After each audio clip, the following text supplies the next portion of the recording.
Gustavo, es un gusto hablar con usted. Gonzalo Schmidt de este lado, ¿cómo anda? Hola Gonzalo, un gusto, muchas gracias por el llamado. Saludos también a tu enorme audiencia. Por favor, gracias a usted. Bueno, que lo convocamos para que nos ayude a la distancia quizás a comprender un poco más lo que está pasando entre Israel e Irán. Pero decía yo que no es un conflicto quizás que comenzó en las últimas semanas y menos aún en los últimos días. Esto lleva décadas, ¿no? Hay que meterse bastante en la historia para comprender esto que estamos o que se está viviendo hoy.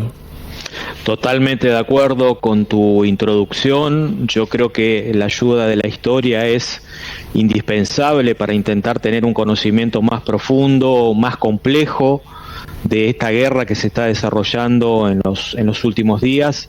Yo te diría, Cristian, para poner por ahí un puntito de partida, largar con el año 1979, cuando en Irán se produce una revolución que es conocida como la revolución de los ayatolá, que va a llevar efectivamente al poder a toda una estructura religiosa que sigue teniendo enorme peso hasta el día de hoy, no solamente en términos religiosos, sino también en términos políticos. Los que somos un poquito más grandes recordamos al famoso Ayatollah Khomeini, que protagonizó, entre otros aspectos, Cristian, la toma de la embajada de los Estados Unidos en Teherán por más de un año, y que, bueno, implanta lo que nosotros conocemos en las relaciones internacionales, en la ciencia política, como un Estado teocrático, ¿no? Donde no hay separación entre la dimensión política y la dimensión religiosa. Finalmente, todas las decisiones políticas, económicas, sociales, etcétera, tienen que pasar necesariamente por ese control, por ese tamiz, digamos, ideológico, hasta el día de hoy. Claro, o sea, por más que haya un presidente, Gustavo, quien decide todo, quien tiene la última palabra, es el líder religioso. Sería, para traerlo acá y que la gente entienda, si, por ejemplo, está el actual presidente, pero quien decide, tiene la última palabra, sería la Iglesia Católica, supongamos. Exactamente, vos lo hiciste muy bien en una metáfora de comparación, Cristian. De hecho, hay unas recientes declaraciones del presidente Donald Trump, cuyo país, los Estados Unidos, están también, por supuesto, involucrados de una manera muy profunda, de una manera muy directa, pero el presidente Trump acaba de manifestar hace unas horas atrás que ellos son capaces de localizar al Ayatollah Khamenei, que es efectivamente en estos tiempos el máximo líder religioso y por ende también el máximo líder político, más allá de la existencia de un presidente, como vos lo citabas, lo nombrabas, digamos, muy bien. A partir de esa revolución, 2 minutitos de esa revolución del 79, Irán, digamos, empieza a transitar, ¿no es cierto?, su propio camino, que lo lleva, digamos, entre otras cosas, al desarrollo en las últimas décadas de un programa nuclear, ¿no?, que a juicio de muchos especialistas probablemente desemboque más temprano que tarde, o más tarde que temprano, en la posesión de armamento nuclear, ¿no?, lo que efectivamente traería aún más desequilibrios en esa región ya de por sí inestable que es Oriente Medio. Claro, o sea que al día de hoy, Gustavo, no se sabe a ciencia cierta si Irán tiene o no un arma nuclear. Todo hace indicar que no, porque estamos muy lejos, pero quizás ya lo hubiese utilizado. Algo similar también pasó en su momento, recuerdo, en la guerra con Irak, donde también se hablaba de armas químicas que finalmente en ese caso no existieron. Exactamente, mirá, desde hace más o menos unos 20 años a la fecha, hay un organismo internacional que es la Organización Internacional de Energía Atómica, presidida, y esto debería ser también motivo de orgullo para nosotros los argentinos, las argentinas, presidida efectivamente por un diplomático argentino que se llama Rafael Mariano Grossi, cuya sede física está en Viena, en Austria, pero que en los últimos tiempos tiene efectivamente como mucho trabajo diplomático, por ejemplo, interviniendo en la guerra ruso-ucraniana en los últimos 3 años. No te olvides, Cristian, que, por ejemplo, la mayor central nuclear de Europa radica en Ucrania, pero también la Organización Internacional de Energía Atómica ha venido realizando inspecciones al desarrollo del programa nuclear, digamos, iraní, y algunas declaraciones de su directivo principal, del doctor Grossi, llevan a pensar en la posibilidad de que, si bien Irán no tiene todavía efectivamente armamento nuclear, sí podría estar en condiciones en muy corto plazo en disponer de más de 10 o 12 ojivas nucleares. Claro. Y, como vos decías muy bien, obviamente en la esperanza de que nunca se lleguen a utilizar, ¿no? ¿Lo sorprendió de alguna forma este ataque de Israel? Recordemos que estaban en plenas negociaciones, al menos así se mostraba mediáticamente, con Estados Unidos, que había esperanzas de que se llegue a un acuerdo, se alcance un acuerdo sin necesidad de que haya costos de vidas humanas, ¿no? Porque si bien mueren personas de ambos ejércitos, me imagino que hay muchas víctimas también de la sociedad civil. Bueno, por un lado sí, efectivamente la sorpresa, pero por el otro lado, Cristian, también, si nosotros ponemos un poquito más en contexto estos últimos 4 o 5 días, no debemos dejar de recordar que ya hace 6 o 7 años atrás las fuerzas de defensa israelíes habían hecho también ataques a algunas centrales nucleares y algunos laboratorios nucleares, digamos, en Irán, lo cual muestra efectivamente, por un lado, la enorme preocupación, ¿no es cierto?, de las autoridades políticas de Israel por ralentizar, por enlentecer lo más posible el avance del desarrollo nuclear, digamos, de Israel. Hace unos años atrás también mucho de las centrifugadoras, ¿no?, esos especies de aparatos que sirven para enriquecer, digamos, el uranio, fueron sometidos, digamos, a troyanos informáticos. Lo que hizo fue que el programa nuclear iraní no se detuviera, por supuesto, por completo, pero sí, digamos, sufriera un retraso. Independientemente de esto, la mayoría, Cristian, de los especialistas y de los analistas internacionales dicen que estos episodios llevan efectivamente a una ralentización, a un enlentecimiento del programa de desarrollo nuclear iraní, pero que en algún momento Irán va a estar, digamos, en condiciones de poseer armamento nuclear, y entonces quizás la cosa sea aún mucho más compleja, mucho más difícil, digamos, para poder detener. Claro, porque me imagino, Gustavo, que más allá de la tecnología, de estos bombardeos que se están haciendo, la única forma de terminar con este plan es ir directamente al terreno, ¿no? Quizás una invasión terrestre, lo cual uno, al menos en este momento, lo ve mucho más complejo, también teniendo en cuenta los países limítrofes, la distancia que existe entre Israel e Irán. ¿Se busca también el cambio de régimen? Porque primero se pensaba que era solamente terminar con este programa nuclear, pero Israel estará pensando, quizás junto a Estados Unidos, directamente terminar con este modelo, con el actual gobierno iraní. Bueno, es muy probable que sea una hipótesis bien interesante esta, Cristian, la que vos planteás. De hecho, si uno sigue un poquito con más atención las noticias aparecidas, sobre todo en redes sociales, etcétera, han empezado a aparecer en las últimas horas también noticias o novedades que tienen que ver con contactos, ¿no es cierto?, con la oposición interna, digamos, en Irán, con el acercamiento tanto de los Estados Unidos como de propias autoridades israelíes a eso que sería una suerte de oposición interna en un régimen, recordemos también, Cristian, iraní, que está lejos de ser una democracia consolidada, una democracia perfecta, una democracia funcionando con todas las reglas, ¿no? Entonces, es una hipótesis muy interesante esta que vos planteás y que creo que habría que seguir, digamos, con mucha atención, ¿no?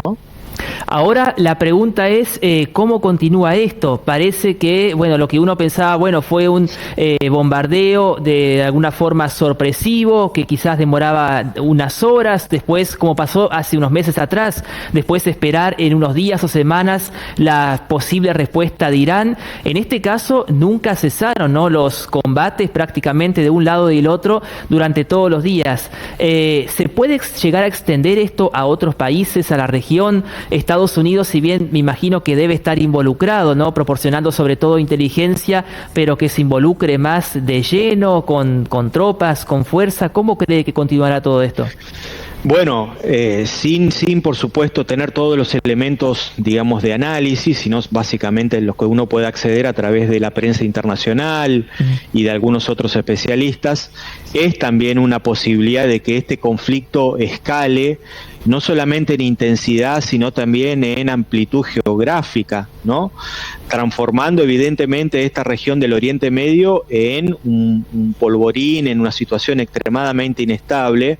Digo, países como Siria, como el Líbano, como Jordania, etcétera, todos países limítrofes entre ellos, pueden ver aún más menoscabada, ¿no es cierto?, su integración, su soberanía, por las consecuencias de este conflicto. Yo creo que de alguna manera nos está mostrando, Cristian, también esta situación o esta coyuntura, si las autoridades políticas israelíes, básicamente lideradas por su presidente, su primer ministro, Benjamín Netanyahu, están, digamos, tomando la decisión de finalmente ir a fondo con esta situación, provocando, como vos decías muy bien en tu pregunta anterior, una suerte de cambio de régimen político también al interior, digamos, del propio Irán, y estableciendo, bueno, una suerte de situación que efectivamente, de llegar, digamos, a consolidarse, va a marcar la emergencia de una potencia militar, digamos, por lo menos para esta región, encabezada o en manos, ¿no es cierto?, de las autoridades de Israel. Claro. Y por supuesto, como vos decías muy bien también, detrás de estos acontecimientos, el involucramiento directo, por un lado, en términos de provisión de armamento, en provisión de inteligencia estratégica, en provisión de información sensible, pero creo que también, Cristian, habría que estar muy pendientes de el accionar o de las decisiones que pueden llegar a tomar también otras potencias, como por ejemplo Rusia, más allá de que está involucrada, digamos, en su propia guerra, ¿no?, con Ucrania, pero por el otro lado también en potencias como China y como la India, que también tienen sus intereses, digamos, en la región. Claro. No nos olvidemos que por esa zona y particularmente por el estrecho de Hormuz, pasa aproximadamente 1 de cada 4 o 5 barriles que diariamente se consumen en el mundo, ¿no? En términos de petróleo, digo. Con lo cual, digamos, esta guerra está afectando ya indudablemente este abastecimiento energético tan vital, digamos, para todas las economías del mundo, ¿no? E Irán había amenazado también en las últimas horas con cerrar este estrecho. Hasta ahora esto no se ha concretado, no se ha cumplido. Tampoco sé si Irán tiene las capacidades para hacerlo, pero era una amenaza. Irán está un poco solo en este momento, porque como usted dijo, Rusia está concentrado en Ucrania, que me imagino que nunca pensaron que esa guerra iba a ser tan extensa. China siempre me sorprende, ¿no?, que trata de no involucrarse directamente, quizás es una cuestión de estrategia también directamente en un conflicto, eso me sorprende siempre a la distancia. Y después, bueno, es como el último, lo veo yo por lo menos, obstáculo que tiene Israel, después del cambio de régimen en Siria, lo que está sucediendo en la franja de Gaza, lo que ha pasado con Hezbollah en el Líbano, los hutíes también, que están muy debilitados. Irán prácticamente está como solo. Yo creo que de alguna manera el régimen iraní se sostiene, no digo exclusivamente, Cristian, por las enormes riquezas, ¿no es cierto?, que le ingresan por la venta de la extracción y la venta del petróleo, del crudo por lo menos, pero que sí esta es una fuente efectivamente muy, muy importante, que le da efectivamente los recursos, ¿no es cierto?, como para hacer política. Pero coincido en tu apreciación de que en los últimos 10 años Irán, digamos, ha empezado un proceso de creciente aislamiento en relación, digamos, también a otros países árabes, que en muchos casos, digamos, ven en Irán a un país que promueve, por ejemplo, digamos, el terrorismo, ¿no?, las prácticas terroristas, quizás no de una manera tan directa, aunque habría que verlo, por ejemplo, en el caso de la Argentina en la década del 90, digamos, ¿no? Pero sí proveyendo ingentes cantidades de dinero para financiar, como vos decías bien, a los hutíes en el caso de Yemen, a Hezbollah, digamos, también, etcétera, etcétera. Entonces, yo creo que también parte del juego de las relaciones internacionales en los últimos 10 años, sobre todo en la región, tuvieron que ver con una política, digamos, de aislamiento, ¿no es cierto?, de Irán en relación a países árabes que antes aparecían como, si no aliados, por lo menos, digamos, en un tono mucho más amistoso, claro, en sus relaciones con Irán. Cosa que en los últimos 10 años, digamos, se ha venido discutiendo efectivamente esta situación. Y la última, ahora sí, Gustavo, agradeciéndole por su tiempo, porque en mi caso soy un apasionado de estos temas. Nosotros, como República Argentina, y después de las declaraciones de nuestro presidente, aparte teniendo en cuenta que fue el último que estuvo con Benjamín, el presidente de Israel, el primer ministro, ¿tendremos que estar preocupados? ¿Podemos tener alguna consecuencia? ¿Qué cree usted? Mirá, yo creo que si bien geográficamente hablando estamos a miles de kilómetros de distancia del foco puntual del conflicto, yo decía también un poquito, Cristian, hace unos minutitos atrás, que la Argentina ya estuvo involucrado, ¿no es cierto?, en ese complejo entramado de intereses políticos, religiosos, económicos, sociales, que es el Oriente Medio, cuando en la década del 90, presidente Menem, digamos, a la cabeza, la Argentina sufrió efectivamente 2 atentados terroristas, ¿no? El primero en el año 1992, con la colocación de estos cargas explosivas en un vehículo de transporte, explosivos, digamos, al interior de la embajada de Israel en Buenos Aires, y posteriormente en 1994, el atentado explosivo, ahora sí, digamos, a través de un vehículo que va a ser estacionado en el subsuelo de la DAIA, ¿no? Yo creo que no hay que desdeñar, y uno por supuesto no trata, digamos, de alentar ni teorías conspirativas, ni tampoco, digamos, llevar preocupación efectivamente a la población, pero digo, si en la década del 90 pudieron hacerlo, perfectamente la Argentina podría estar, digamos, también involucrada en este juego de intereses, sobre todo, como vos lo decías muy bien, que desde la mano del presidente Milei, la política exterior de la Argentina supone, digamos, un alineamiento enorme, ¿no es cierto?, a la mirada, a la visión de los Estados Unidos. Fíjate vos como muestra, digo, ¿no?, cuando hace un mes atrás el presidente Donald Trump anuncia que la embajada de los Estados Unidos se va a trasladar de Tel Aviv a Jerusalén, en el caso de Israel, ¿no? Estamos hablando, el presidente Milei en esta última visita a la cual vos hacías referencia, anuncia una situación similar, ¿no? En los próximos meses, quizás con un cierto paréntesis por el desarrollo de esta guerra, pero en los próximos meses hay que esperar también la materialización de esta decisión del presidente Milei de trasladar físicamente la embajada argentina radicada en Tel Aviv a la ciudad de Jerusalén, ¿no? Con lo cual digo, si bien, para redondear mi respuesta, geográficamente estamos lejos, en este mundo globalizado las distancias, digamos, se han de alguna manera relativizado a lo que podríamos haber considerado 40, 50 años atrás. Gustavo, muchísimas gracias por este contacto, le mando un saludo. Al contrario, el gusto es mío, quedo a entera disposición y mando un fuerte saludo a vos y a toda tu audiencia.